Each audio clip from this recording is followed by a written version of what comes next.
अधिवक्ता संघ का बजट कल कोषाध्यक्ष श्री विकास श्रीवास्तव के द्वारा पेश किया गया। सभी बिंदुओं पर पैरावार चर्चा हुई। अधिवक्ता संघ के अध्यक्ष पंडित कालिका प्रसाद मिश्रा ने बताया कि पैरा 1 से लेकर अंत तक सभी बिंदुओं पर सारे अधिवक्ता पहले से अवगत थे। बजट क्या था, क्या संशोधन हुए, विस्तार से चर्चा की अधिवक्ता संघ के अध्यक्ष पंडित कालिका प्रसाद मिश्रा ने। इसके बारे में बताइए। अब बजट है, अधिवक्ता संघ फैजाबाद का बजट है, पेश हुआ, उस पर सारे पैरावार सारे बिंदुओं पर चर्चा हुई। कोषाध्यक्ष साहब ने उसको पढ़ के सुनाया। पैरा 1 से लेके अंत तक जितने मुद्दे थे सभी लोग पहले से अवगत, जितने भी मामले घटोतरी के बढ़ोतरी के थे सारे लोग पहले से पढ़ चुके थे। बजट कम से कम आज बहुत पहले से लगभग 1.5 महीने से घूम रहा है, सारे लोग उससे पूर्ण रूप से पढ़ करके अवगत थे। उसमें विशेष ये रहा है कि जो अधिवक्ता के मृत्यु के उपरांत जो आश्रितों को पैसा दिया जाना है, नंबर 2 जिसको SMRF कहते हैं, नंबर 2 EMRF की धनराशि थी, उस पर विचार हुआ है।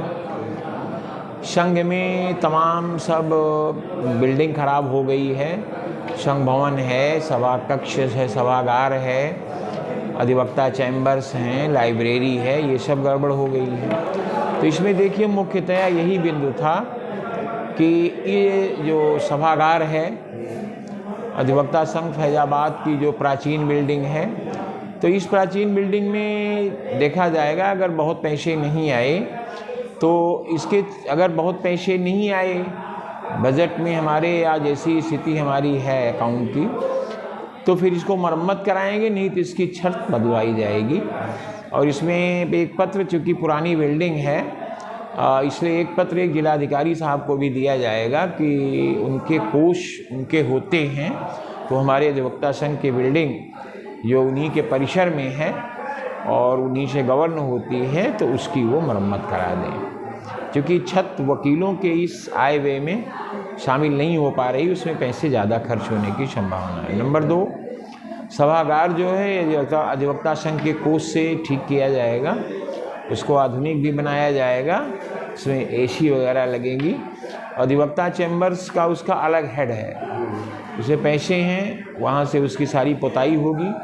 अधिवक्ता चैम्बर में नीचे का जो टॉयलेट है बिल्कुल उत्तर की ओर, जिसका फेस जो है गलियारे में खुलता था गेट, उसको उत्तर की ओर गेट कर दिया गया है, वो सड़क पर गेट खुलता रहेगा।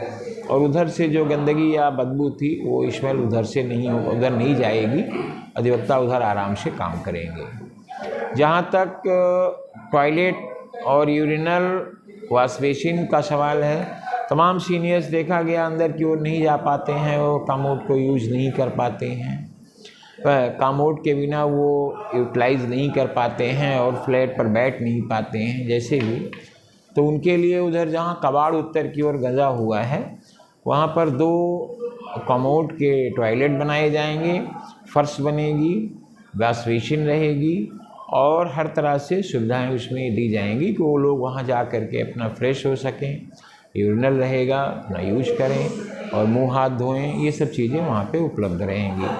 और भी अंदर के जो चैम्बर्स के अधिवक्ता चैम्बर्स के टॉयलेट हैं उसको 2-3 को जो इंडियन हैं उनको वेस्टर्न स्टाइल में बनाया जाएगा।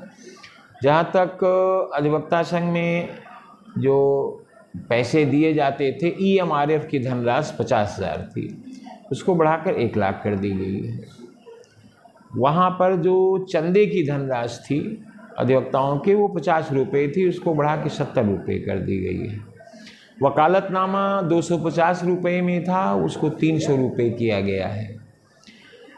जहाँ तक जो धनराशि थी EMRF की SMRF की, आय व्यय को देखते हुए SMRF की धनराशि 3,25,000 के बजाय 5 लाख कर दी गई है।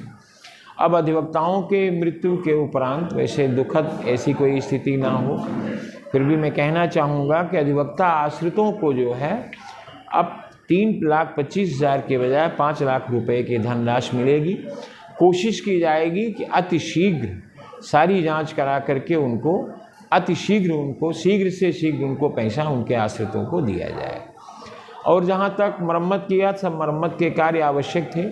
एक जूनियर्स कैंटीन को प्रपोज किया गया है, जिसे नगर विधायक साहब ने जिम्मा लिया है कि हम बनाएंगे। उन्होंने अपने इंजीनियर को भेजा था, आरईएस के इंजीनियर थे, ग्रामीण अभियंत्रण सेवा डिपार्टमेंट है। तो उस समय भाटिया, आदरणीय भाटिया साहब ने जब पैसा दिया था तो उसका ये कैंटीन बना था। कैंटीन के ऊपर एक कैंटीन प्रस्तावित है और वो कैंटीन रास्ते के भूमि को जोड़ करके लाके लाइब्रेरी भवन में जुड़ जाएगी और वो कैंटीन का एक पार्ट होगा जो जूनियर कैंटीन के नाम से कही जाएगी। उससे जूनियर और सीनियर को रोक नहीं है, लेकिन उसको अच्छे से रखा जाएगा जो साफ़ सुथरा रहे, क्योंकि वो स्पेसियस होगी, जिसका जिम्मा हमारे नगर विधायक आदरणीय श्री वेद प्रकाश गुप्ता जी ने लिया है। उनसे कल हमारे वकला साहिबान ने वार्ता भी की। उन्होंने कहा कि हम प्रोसेस में उसको डाले हुए हैं, जल्दी से जल्दी उसका निर्णय हो जाएगा और हम उस कैंटीन को बनवा देंगे। और जहाँ तक तमाम लोगों ने तमाम बातों को रखा, जहाँ तक तमाम जूनियर्स के नए मेंबरशिप की बात थी, नए मेंबरशिप पर भी विचार हुआ है। अभी नए मेंबरशिप पर फिलहाल अगले आदेश तक रोक लगाया गया है, कोई मेंबरशिप अभी अलाउ नहीं की जाएगी।